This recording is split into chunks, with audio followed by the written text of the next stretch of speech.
रश्मि त्रिपाठी आपका अपने channel law fighters academy में स्वागत करती हूँ। दोस्तों, आज के सेशन में जो मुद्दा लेके आई हूँ वह सुप्रीम कोर्ट में डाली गई एक याचिका को लेके है। तो सुप्रीम कोर्ट में एक याचिका डाली गई, किस बात के लिए डाली गई? जैसा कि हम लोग जानते हैं कि जो अखिल भारतीय बार परीक्षा होती है AIBE, उसके एग्जाम की जो फीस है वो 3500 रुपए है, परीक्षा शुल्क उसकी। तो इसी बात को लेकर के एक याचिका पड़ती है सुप्रीम कोर्ट में।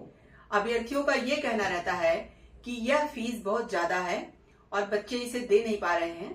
तो चलिए हम लोग अपना सेशन स्टार्ट करें और इस मुद्दे को विस्तार से जानें कि किस लिए याचिका डाली गई, क्या क्या बातें रखी गई याचिका में, और उसके साथ ही साथ सुप्रीम कोर्ट ने अपने जजमेंट में क्या कहा, क्या याचिका को स्वीकार किया या नहीं किया, यह सब सारी बातें विस्तार से जानते हैं। तो जैसा कि यह जो याचिका डाली गई, अभ्यर्थियों द्वारा जब यह याचिका इसलिए डाली गई, उनका यह कहना था कि इसकी जो फीस है वह बहुत ज्यादा है, यानी कि 3500 रुपए है, जो कि हर किसी के लिए यह दे पाना संभव नहीं होता है। देखिए, यहाँ पे दो तीन बातें जो है रखी गई थी। पहला मुद्दा यह रखा गया कि गौरव कुमार वर्सेस भारत संघ, सुप्रीम कोर्ट का 2024 का यह केस है। इस केस में सुप्रीम कोर्ट ने यह बात कही थी कि वकील जो नामांकन कराते हैं, तो नामांकन के लिए राज्य बार काउंसिल ऑफ इंडिया और बार काउंसिल ऑफ इंडिया द्वारा जो लगाया गया नामांकन फीस है, वह शुल्क अधिवक्ता अधिनियम द्वारा निर्धारित सीमा से अधिक नहीं हो सकता है। तो यहाँ पे बच्चों का ये कहना था कि यह जो है इस केस का में जो सुप्रीम कोर्ट ने कहा, इस बात का उल्लंघन है और यहाँ पे फीस बहुत ज्यादा ली जा रही है। और एक बात बच्चों ने और रखी, बच्चों का यह कहना था कि यह राशि अत्यधिक है और इच्छुक वकीलों पर बोझ डालती है।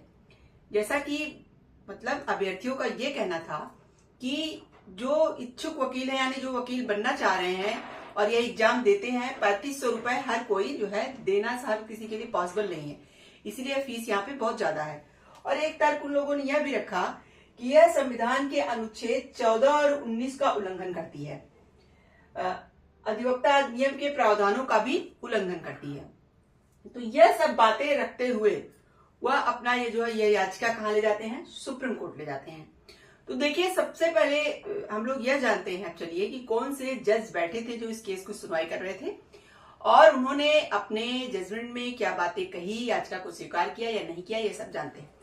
जैसा कि दो जजों की खंडपीठ थी जो इस याचिका पे सुनवाई कर रही थी, न्यायमूर्ति JB पारदीवाला और न्यायमूर्ति R महादेवन की खंडपीठ थी। जब दोनों लोगों ने सारी बातों को सुना, अभ्यर्थियों ने क्या बातें कही थी, क्या तर्क दिया था, सारी बातों को जाना और समझा, तो सबसे पहले उन्होंने यह कहा कि आप मेरे पास क्यों आए हैं, आपको सबसे पहले जो है हाईकोर्ट जाना चाहिए था। तो इस बात पे जो याचिकाकर्ता थे, उनके वकील ने कहा कि यह मौलिक अधिकारों का यहाँ पे हनन हुआ है, इसीलिए हम आपके पास आए हैं। तो देखिए, यहाँ पे तब कोर्ट ने क्या कहा, चलिए हम लोग देखते हैं कि आगे तब कोर्ट ने यहाँ पे क्या बात कही। कोर्ट ने कहा कि पहले ही राज्य बार काउंसिल और बार काउंसिल ऑफ इंडिया द्वारा ली जाने वाली नामांकन फीस पर एक सीमा निर्धारित कर दी गई है। जैसा कि हम लोग जानते हैं यह बात कि भी हाल में ही यह काम किया गया, यह जो केस गौरव कुमार वर्सेस भारत संघ का आया 2024 में, उसमें भी यह बात कही गई। और जो है राज्य बार काउंसिल हो चाहे बार काउंसिल ऑफ इंडिया हो, नामांकन फीस को एक जो है एक सीमा उसकी एक निर्धारित कर दी गई। सुप्रीम कोर्ट ने ही अपने जजमेंट में बात कही। तो वही कोर्ट ने कहा कि पहले से ही ये सब बातें हो चुकी हैं, जो दर्शाता है कि आगे प्रतिबंध लगाने से इस बार निकायों के कामकाज में बाधा उत्पन्न हो सकती है। कोर्ट ने कहा कि अगर हम आगे भी इस तरह की फीस वगैरह पे अगर पाबंदी लगा देंगे तो बार निकायों को यहाँ पे क्या होगा, कामकाज में बाधा उत्पन्न हो सकती है। किस बाधा की यहाँ पे कोर्ट ने बात की, मतलब कि वित्तीय असुविधा हो सकती है। उनको भी तो कामकाज चलाने के लिए कुछ मतलब वर्कर्स वगैरह जो भी रखने पड़ते हैं, उन लोगों को भी सैलरी वगैरह देनी पड़ती है। तो यहाँ पे कोर्ट का ये कहना था कि हम हर तरफ से प्रतिबंध नहीं लगा देंगे तो यहाँ पे बार निकायों के कामकाज में बाधा उत्पन्न हो सकती है और निकायों पर नकारात्मक प्रभाव पड़ सकता है। यह बात देखिए यहाँ पे सुप्रीम कोर्ट ने कही। उसके साथ ही साथ सुप्रीम कोर्ट ने कहा कि हमारा मानना है कि याचिकाकर्ता को BCI के समक्ष अभ्यावेदन दायर मतलब कर सकता है। तो यहाँ पे कोर्ट ने कहा कि अगर आपको यह बात लगती है कि गौरव कुमार वर्सेस भारत संघ की केस का यहाँ पे पालन नहीं किया जा रहा है, तो आप सबसे पहले यह काम कर सकते हैं कि आप बीसीआई के पास एक अभ्यावेदन दायर कीजिए। अभ्यावेदन दायर करिए और उचित समय के भीतर जवाब का इंतजार करिए, यानी उनके जवाब का इंतजार करिए कि वो किस तरह का जवाब देते हैं, हाँ या ना जो भी हो। बीसीआई से नकारात्मक जब जवाब आपको मिले तब आप पुनः न्यायालय आ सकते हैं, ऐसा यहाँ पे सुप्रीम कोर्ट ने कहा। अंततः कोर्ट ने याचिकाकर्ता को अपनी याचिका वापस लेने और बीसीआई के समक्ष अपना पक्ष रखने की अनुमति दी।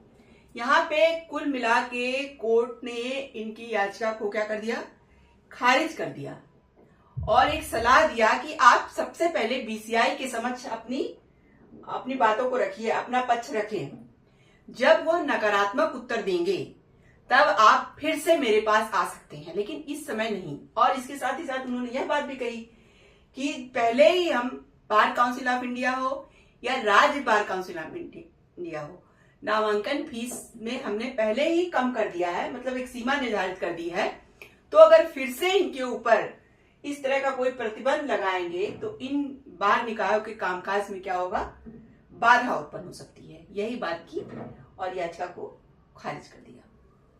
तो यह था आज के जो है सुप्रीम कोर्ट का AIBA एग्जाम फीस के लिए जो याचिका डाली गई थी उसका पूरा जजमेंट। तो आशा करते हैं कि आज का जजमेंट आपको पसंद आया होगा। आप मेरे चैनल को लाइक कीजिए, सब्सक्राइब कीजिए, शेयर कीजिए, बेल आइकन को दबाइए, जिससे ऐसे ही नए नए केसों और जानकारी इसमें आपको अवगत कराती रहूं। तो थैंक यू।